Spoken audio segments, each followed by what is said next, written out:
Hi friends, Strifor here, and in today's video we will tell you about a company that was a symbol of Germany's rebirth, the engine of the economic miracle, and simply the leader of the automotive industry.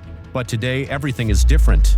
Sales are falling, factories are cutting shifts, and the main hope, electric vehicles, is stalling at the start. How did it come about that a company that began with a grand ideological project and reached its peak as a global automotive empire has found itself on the brink of a reboot?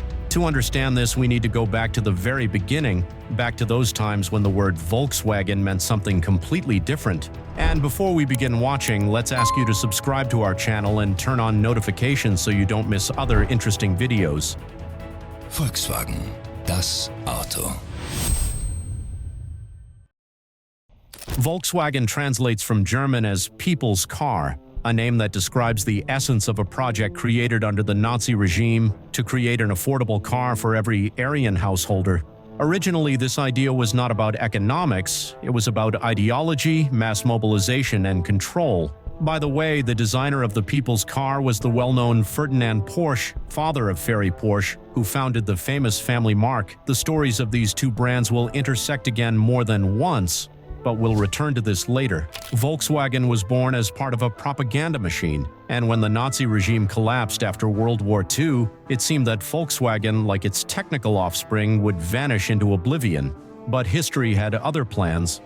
Discarding its ideological roots, the Wolfsburg plant became the symbol of a different people, one who wanted not war but creation, not slogans but the future. It is from here that a new chapter begins, not just for the automotive industry but for all of Germany.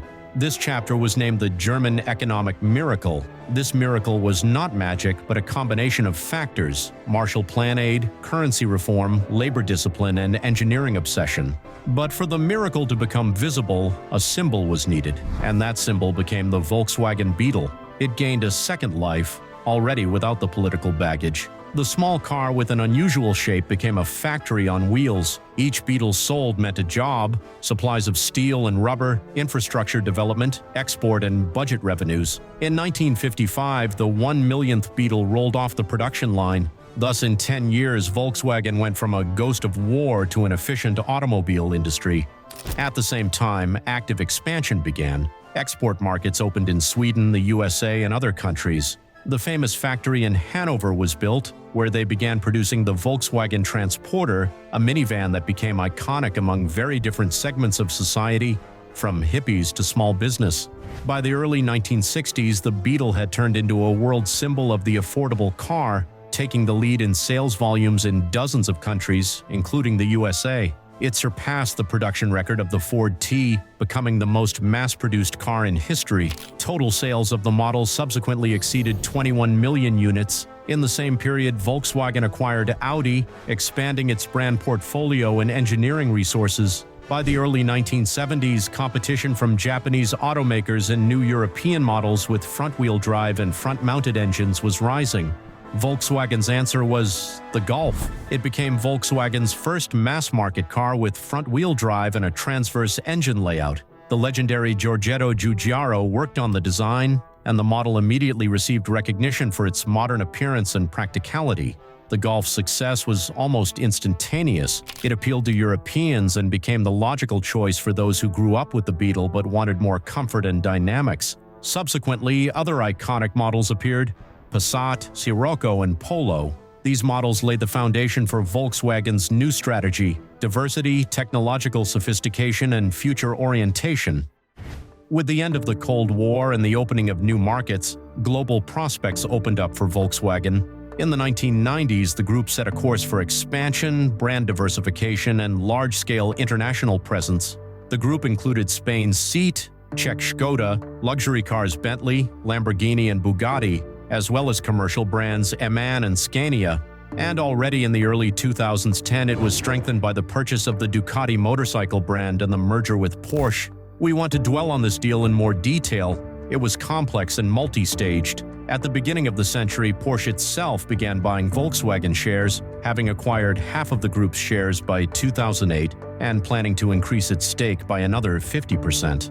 However, the plan failed. The financial crisis and a liquidity collapse led Porsche to a shortage of funds and growing debt. And already after 4 years, history had come full circle. Volkswagen officially absorbed Porsche. More than 70 years after Ferdinand Porsche designed the first people's car, the creation of his family became part of the empire of which he was a co-founder.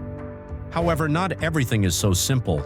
After the merger, the Porsche family obtained decisive influence over Volkswagen. They control the majority of voting shares in Volkswagen AG, despite their share of total capital being only about 1/3. This became possible thanks to Volkswagen's share structure, where there are ordinary shares with voting rights and preferred shares without voting rights. Nevertheless, after the merger with Porsche, Volkswagen became the world's largest automotive group after Toyota, covering all price segments, from budget models to supercars. You might think, what could go wrong? The answer lies in European legislation on harmful emissions from car exhausts. They came into force in stages starting in the 1990s. Each of the 6 standards was stricter than the previous one. These rules forced automakers to rethink engine designs, install catalytic converters, and develop hybrid or fully electric solutions. For Volkswagen, it became especially painful when Dieselgate erupted. It turned out that the group had deliberately understated harmful emissions figures in tests. This led to multi-billion fines, falling capitalization, and a large-scale restructuring towards electric vehicles. The following year, a 10-year strategy with new goals was presented. By 2025, launch 30 different electric vehicle models, sell between 2 and 3 million of them per year, implement autonomous driving systems, increase the use of in-house AI and other digital technologies, invest in battery technologies while improving financial results. And today we can sum up this strategy. Many EV models were indeed created, but they all sell fewer than 1 million, significantly lagging behind Tesla and Chinese leaders led by BYD. Why did this happen? While competitors were working on electric vehicles from scratch, Volkswagen began adapting old diesel-based platforms. The first models turned out to be expensive and non-competitive. A modern electric car is first and foremost a computer, while Volkswagen's strength is elsewhere, in engineering precision, in building global production chains, and creating mechanically reliable machines. But in the digital era, this is no longer enough. That is why the group has struggled to adapt to the new reality. Volkswagen invested billions in developing its own software unit, CARIAD, to keep up with Tesla and Chinese startups. However, so far this direction has only brought 7 billion euros in losses. The company's crisis worsened even more with Trump's introduction of a 25% tariff on imports of cars from Europe, Mexico, and Canada. For example, more than half of Volkswagen and Audi models were assembled in Mexico, which threatened a loss of sales volume and margin reduction. At present, the situation has stabilized. Tariffs were postponed for 90 days, and the US and EU are negotiating reducing the rate to 10%. This gives the company a temporary window to adapt logistics and retool production, including shifting some assembly to the US and strengthening local manufacturing capacity. At first glance, Volkswagen is experiencing hard times. Delivery volumes have fallen by 30%. Production of the iconic Golf has collapsed nearly fourfold. The Wolfsburg plant, the heart of the company, has switched to a 4-day work week, and the group's debt has exceeded 200 billion euros. Shares are trading at levels from 15 years ago. In Germany alone, more than 35,000 jobs are planned for cuts, which will reduce capacity by a quarter. Over the next 4 years, employees will not receive salary increases despite inflationary pressure, which has already led to strikes at plant units. But maybe this is not death, but rebirth. The group is diversifying. Last year, Volkswagen sold 8.5 million of its branded currywurst sausages, almost as many as cars. But seriously, in addressing shareholders, the new management acknowledged the scale of problems and promised to correct the situation, rethink the lineup, and adapt to the digital and geopolitical reality. The German government continues to support the national industry's flagship, including future military orders, a kind of historical loop, since the original people's car started in much the same way.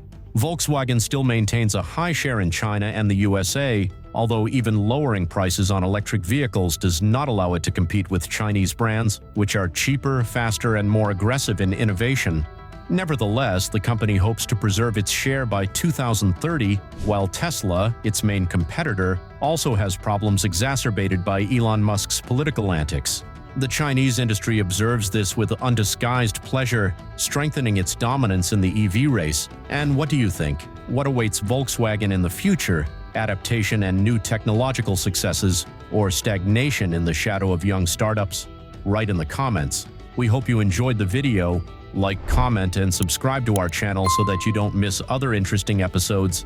And if you are interested in trading contracts for difference on stock, currency, crypto, commodity, and metal markets, follow the link in the description and take advantage of competitive trading terms from the licensed broker Strifor. See you in the fascinating world of financial markets.